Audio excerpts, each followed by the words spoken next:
জীবনে প্রথমবার বাইকে করে রংপুর থেকে কক্সবাজার, এরপর কক্সবাজার থেকে বান্দরবান। গন্তব্যের তালিকায় ছিল পাহাড় আর সমুদ্র একসাথে দেখা, সেই সাথে মেরিন ড্রাইভ আর বান্দরবানের পাহাড়ি পথ ধরে নীলগিরি, চিম্বুক পাহাড় এবং শৈলপ্রপাত ঝর্ণার সৌন্দর্য অবলোকন করা। আজকের এই পুরো ভিডিওতে থাকছে সমুদ্র আর পাহাড়ি রাস্তায় বাইক ড্রাইভের রোমাঞ্চকর দৃশ্যের প্রথম পর্ব। তো চলুন শুরু করা যাক। সময় তখন ঘড়িতে ঠিক সন্ধে 6টা। আকাশ খুব একটা ভালো ছিল না। যাত্রা শুরু করার কিছুক্ষণের মধ্যেই শুরু হলো বৃষ্টি মাথায় নিয়েই আমরা রংপুর থেকে ছুটে চললাম ঢাকার দিকে। রংপুর থেকে ঢাকার দূরত্ব প্রায় 300 কিলোমিটার। রাতের হাইওয়ে, চারপাশের অন্ধকার আর বাইকের হেডলাইট, এভাবেই রাত 12:30টার দিকে আমরা পৌঁছে গেলাম ঢাকার উত্তরাতে। সেখানে রাতে স্টে করে আমরা পরদিন বের হলাম তখন ঘড়িতে সকাল 8:30। আমাদের যাত্রা শুরু হলো কক্সবাজার, টেকনাফ, বান্দরবান এবং খাগড়াছড়ি, রাঙামাটির দিকে। আমরা আজকে সকালবেলা বের হয়েছি ঢাকা থেকে, যদিও সকালে অনেক প্রচুর বৃষ্টি ছিল। তো এখন একটু আকাশটা পরিষ্কার, তো দেখা যাক। আমরা ঢাকার জ্যামকে কাটানোর জন্য উড়াল সড়ক দিয়ে 300 ফিট ধরে এগিয়ে গেলাম নারায়ণগঞ্জের রূপগঞ্জের দিকে। কিন্তু সেই কাঁচপুরে এসেই আমাদের গতি আবার থেমে যেতে বাধ্য হলো, কারণ পূজার ছুটি আর রাস্তা জুড়ে গাড়ির প্রচণ্ড চাপ, কয়েক কিলোমিটার দীর্ঘ যানজট। ঘন্টার পর ঘন্টা পথ পাড়ি দিয়ে আমরা যখন চট্টগ্রামে পৌঁছালাম, ঘড়িতে তখন বাজে বিকেল 4টা। কর্ণফুলী নদীর শাহ আমানত সেতুর কাছে কিছুক্ষণ বিশ্রাম নিয়ে পাশেই একটি ছোট্ট হোটেলে লাঞ্চ সেরে আবার রওনা দিলাম বাইকে। এবার সামনে কক্সবাজার। চট্টগ্রামের পরের পথটা আমাদের জন্য একেবারেই নতুন। 2 লেনের রাস্তা, মাঝখানে কোনো ডিভাইডার নেই। 2 দিক থেকেই ছুটে আসছে অসংখ্য গাড়ি, আর ধীরে ধীরে নেমে আসছে রাত। এক পর্যায়ে দুলাহাজারা সাফারি পার্কের আশেপাশে এসে আমরা বাইক থামালাম একটা ল্যাম্পপোস্টের নিচে কিছুক্ষণ বিশ্রামের জন্য। একদিকে ক্লান্তি, অন্যদিকে গন্তব্যে পৌঁছানোর একটা তাগিদ। অবশেষে এখন ঘড়িতে বাজে কয়টা? 10:15 আমরা পৌঁছে গেছি কক্সবাজারে। এখন ডলফিন পোর্ট দিয়ে আমরা ঢুকছি।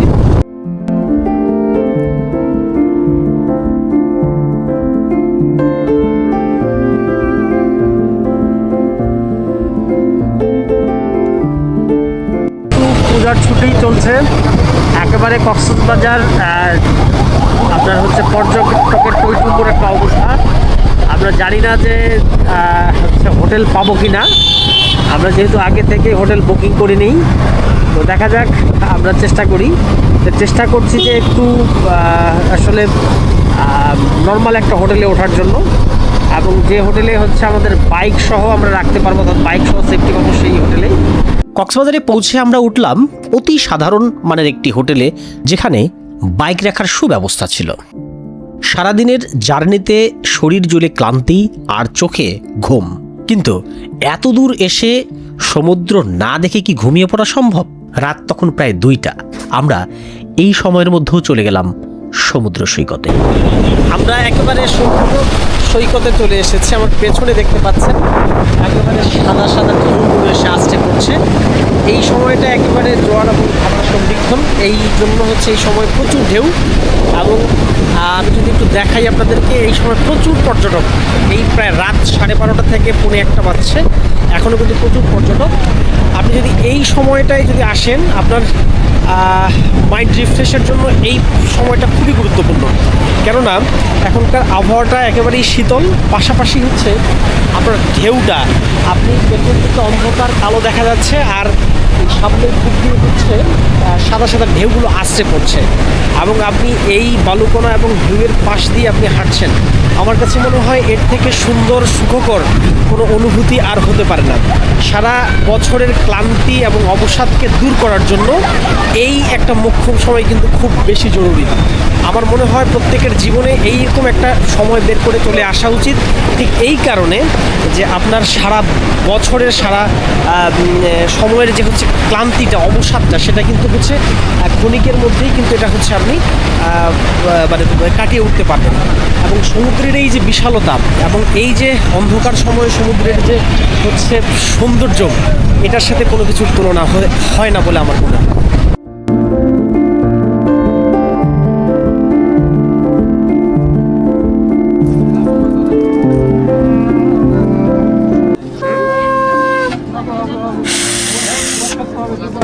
কই কই কই তুই আপনি একটু বাজান দেখি।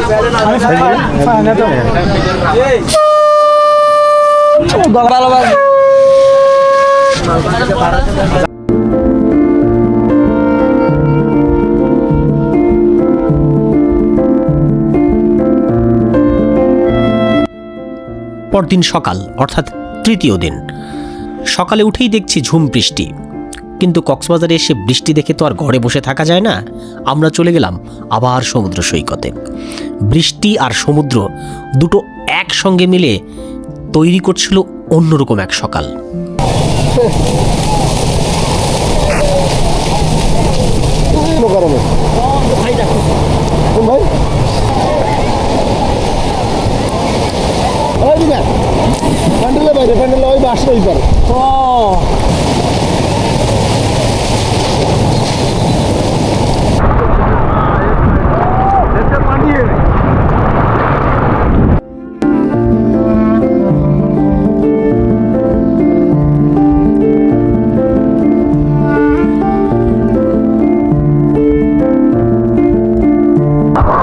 আজকে দ্বিতীয় দিনের মতো আমাদের সমুদ্র স্নান এখানেই শেষ।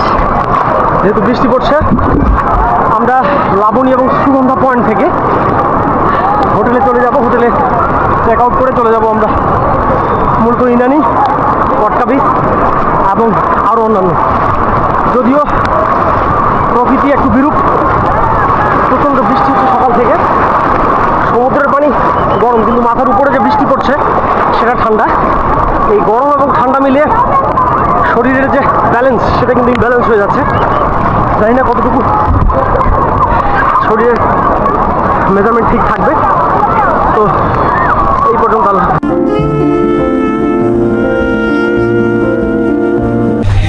যারা সমুদ্রে আসবেন, এইটা খুবই একটা গুরুত্বপূর্ণ ব্যাপার যে আপনি মোবাইল আসলে ওই জয়টা পলিথিন দেন না কেন, কোনো এটা প্রোটেকশন দেবেন আপনাকে। আমি 5টা পলিথিন দিয়ে কিন্তু আমার মোবাইলটা পকেটে রেখে হচ্ছে সমুদ্রে নামছি। তো যার ফলাফল হচ্ছে এই যে ভাইয়ের কাছে হসপিটালে চলে আসছি, মোবাইল হসপিটাল। এখন এটার জন্য একটা সুন্দর কি আছে ভাইয়া, ওই যে কাভার আছে না, ওই কাভার আছে, ওই কাভারটা দিয়ে হচ্ছে আপনার 100 টাকা করে একটা কাভার। কোথায় কাভার? এই যে এগুলো কাভার, এই কাভারগুলো যদি হচ্ছে আপনারা নেন তাহলে হচ্ছে এটার দাম কত টাকা? এই যে 100 টাকায় আমি বলদামি করছি। এই যে 100 টাকা দিয়ে হচ্ছে যদি কিনে যদি যাইতাম তাহলে আমার এটা হইতো না। এখন এই যে ভাইয়ের কাছে এখানে একবার কয় 200 টাকা, একবার কয় 500 টাকা, একবার কয় 1000 টাকা, মানে সার্ভিসিং করাচ্ছে। তো যাই হোক, আমাদেরকে মুরগি বানানোর চেষ্টা করতেছে বড় ভাই।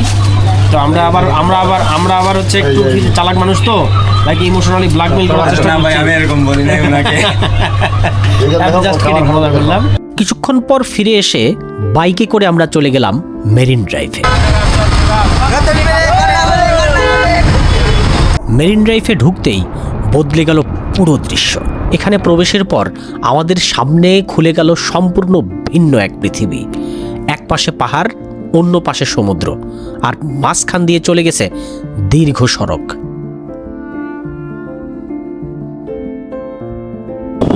আমরা আছি এখন মেরিন ড্রাইভে।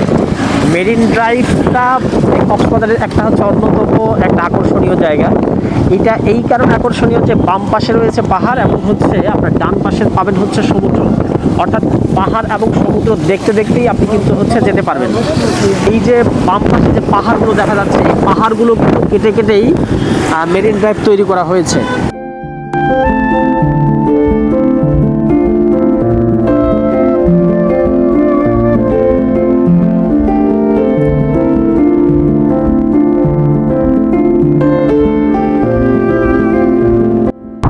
এবং এই মেরিন ড্রাইভ রোড বানাতে গিয়ে কিন্তু আমাদের অসংখ্য ভাই কিন্তু মৃত্যুবরণ করেছে, সেটা সেনাবাহিনীর এবং হচ্ছে সাধারণ যারা নির্মাণ শ্রমিক তারাও। এবং পুরো পাহাড়টা কেটেই কিন্তু হচ্ছে পুরো রাস্তাটি বানানো হয়েছে এবং এই রাস্তা অনেকবার ধসে গেছে, অনেকবার ভেঙে গেছে, তারপরেও দৃঢ় মনোবলের কারণে কিন্তু এটি বানানো সম্ভব হয়েছে। এবং এই যে দেখা যাচ্ছে যে এই পাহাড় কিন্তু ভেসে এসে সাম্প্রতিককালে, এবং এটা কিন্তু আপনার এই রোডেই আসা মানে খুব বেশি সম্ভব ছিল।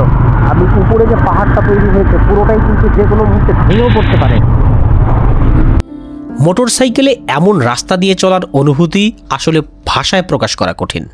হেলমেটের ওপর বৃষ্টির ফোঁটা পড়ছে আর আমরা ছুটে চলছি ইনানির দিকে, ইনানি পেরিয়ে পাটুয়ার টেকে।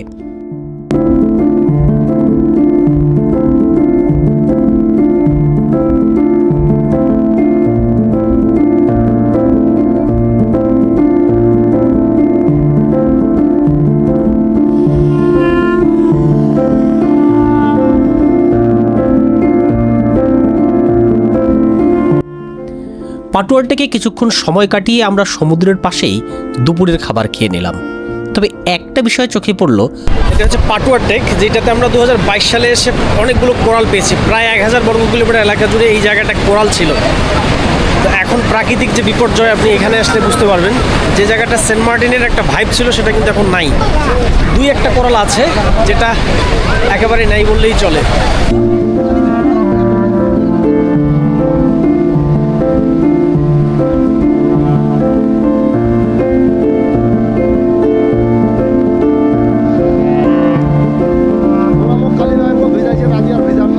বিকেল গড়িয়ে সন্ধ্যা, এরপর ফেরার পালা। কিন্তু আমরা জানতাম না ফেরার পথেই অপেক্ষা করছে সবচেয়ে বড় চমক। কক্সবাজার থেকে প্রায় 20-25 কিলোমিটার এগোনোর পর হঠাৎ পুলিশের গাড়ি আমাদের থামালো। তারা আমাদের সামনে একা যেতে দিচ্ছেন না, কারণ সামনেই দুলাহাজারা সাফারি পার্ক আর এর আশেপাশেই নিয়মিত ডাকাতির ঘটনা ঘটছিল। কথাটা শুনে আমরা দুজনেই কিছুক্ষণ চুপ হয়ে গেলাম, কারণ গত রাতেই আমরা এই একই রাস্তা দিয়ে এসেছি। আরও সবচেয়ে ভয়ঙ্কর বিষয় ছিল, আমরা দুলাহাজারার ভেতরের একটি নির্জন জায়গায় দাঁড়িয়ে বিশ্রামও নিয়েছিলাম। যাই হোক, পুলিশের পরামর্শ মেনে আমরা একা না গিয়ে দুটি ট্রাকের পেছনে পেছনে এগিয়ে গেলাম সাতকানিয়ার দিকে। ঘড়িতে রাত প্রায় তখন 11টা। সাতকানিয়া থেকে ডান দিকে চলে গেছে বান্দরবানের রাস্তা, সামনে প্রায় 22 কিলোমিটার পাহাড়ি পথ। সমুদ্রকে পেছনে ফেলে আমরা এবার ঢুকে পড়লাম পাহাড়ের রাজ্যে। চারপাশ অন্ধকার, সামনে শুধু আঁকাবাঁকা পাহাড়ি রাস্তা। আমাদের এই পাহাড় ও সমুদ্র দেখার প্রথম পর্ব এই পর্যন্তই।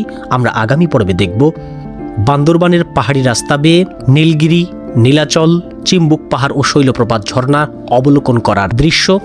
আমাদের গতি প্রায় 40 কিলোমিটার পার আওয়ার, প্রায় 5 মিনিট ধরে কিন্তু শুধু নামছি।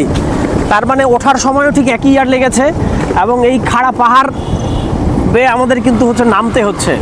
সেই সাথে পাহাড়িদের রান্না করা খাবার খাওয়া এবং তাদের জীবন ধারণ। বাগান করেন আপনারা, যে খান ভাত খান না কি খান? ভাত খান। এই দেখো অসাধারণ ফ্লেভার। দুপুরে লাঞ্চ করছি একবারে হচ্ছে আমাদের যে পাহাড়ি এলাকা, আমাদের ট্রাইবাল উপজাতি এক চাচার এখানে, জায়গাটা বৌদ্ধ ধর্মাবলম্বী। বাইরে প্রচণ্ড বৃষ্টি হচ্ছে এবং আমরা এখানে আটকা পড়ে দুপুরের খাবারটাও সেরে নিচ্ছি। খাচ্ছি হচ্ছে তাদের রান্না করা সবজি এবং হচ্ছে তেলাপিয়া মাছ। কিন্তু কেমন লাগছে? অসাধারণ, অসাধারণ। এই